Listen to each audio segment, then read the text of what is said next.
Bonjour, bonsoir, bienvenue à El Pueblo, le vieux village de Los Angeles. Alors, le saviez-vous? La Constitution de l'État de Californie n'a pas été écrite en anglais, mais en espagnol. Il en a fallu du temps pour le comprendre et surtout, il a fallu les dernières élections présidentielles américaines pour réaliser à quel point la communauté hispanique est influente ici aux États-Unis.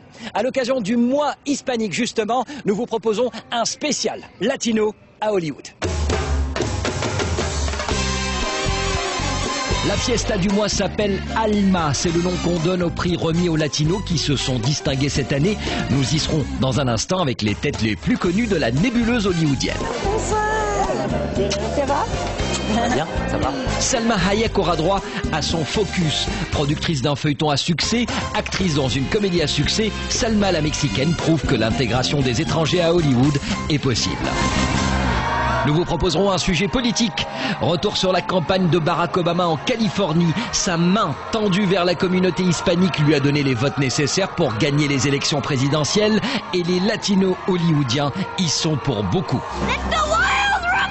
Les sorties US de la semaine avec Max et les Maxi-Monstres, drame fantastique et étrange de Spike Jonze. Et dans l'esprit de Paris je t'aime, la version américaine inédite en France intitulée New York, I Love You.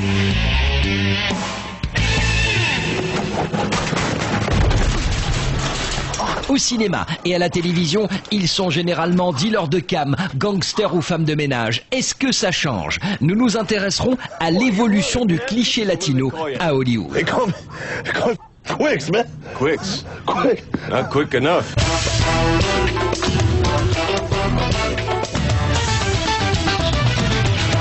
Alma, ça veut dire esprit, ça veut dire âme, un nom très symbolique pour cette association de latino-américains qui dès le départ voulait changer l'image des hispaniques à la télévision comme au cinéma. Un combat de longue date donc qui a trouvé sa légitimité en 1995 à la première édition des Alma Awards.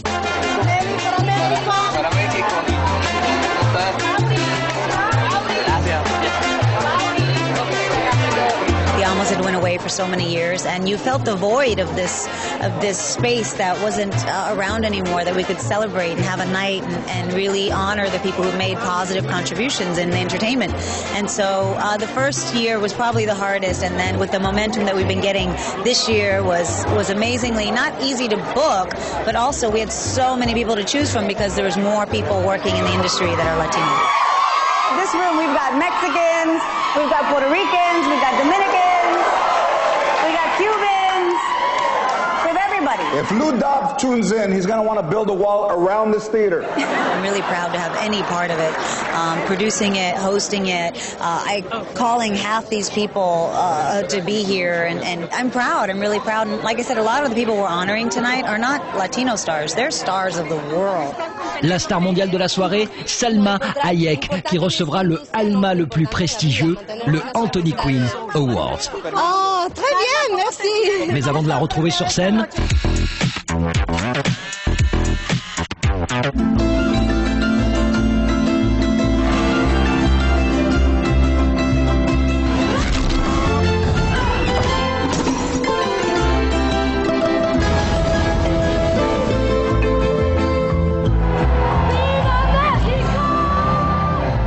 Feeling that it was very hard to be a woman in Mexico, I came here, where I thought it was going to be easier.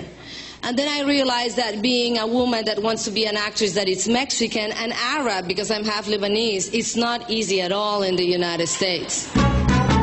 Drôle de revanche pour Salma qui recevra sa première nomination aux Oscars pour un rôle de Mexicaine. Enfin, la Mexicaine Frida Kahlo, peintre célèbre, épouse de Diego Rivera et membre du Parti communiste mexicain. C'est énorme. Maintenant, pour ceux qui se demandent si l'autre moitié, libanaise, existe réellement... Yes, Alma Salama. And the Golden Globe goes to Ugly Betty. 4 ans après sa nomination aux Academy Awards, Salma gagne son premier prix. Un Golden Globe comme productrice de la version américaine du Destin de Lisa.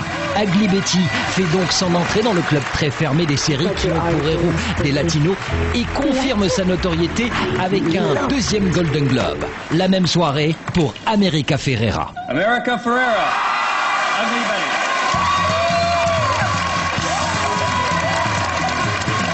Salma Hayek and Pepe Tamez, for all the faith that you put in me Thank you so much. Où en est la carrière d'actrice de Salma aujourd'hui? Après une retraite forcée due à la grossesse, on la retrouvera très prochainement dans L'Assistant du vampire, un thriller fantastique dans lequel Salma interprète, lorsqu'elle ne lit pas l'avenir, une femme à barbe. Mais c'est surtout à la télévision que Salma se fait remarquer, en particulier dans la série comique 30 Rock, où elle a joué pendant plusieurs épisodes une infirmière. Alec Baldwin, l'une des stars de ce feuilleton, a la lourde tâche de lui faire du rentre-dedans.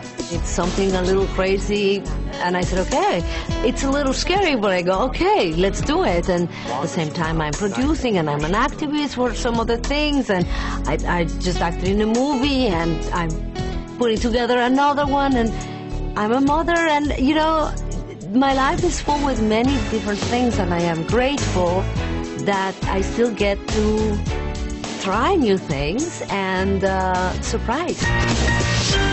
I am privileged to present the Anthony Quinn Award for Industry Excellence to mi buena amiga Salma Hayek.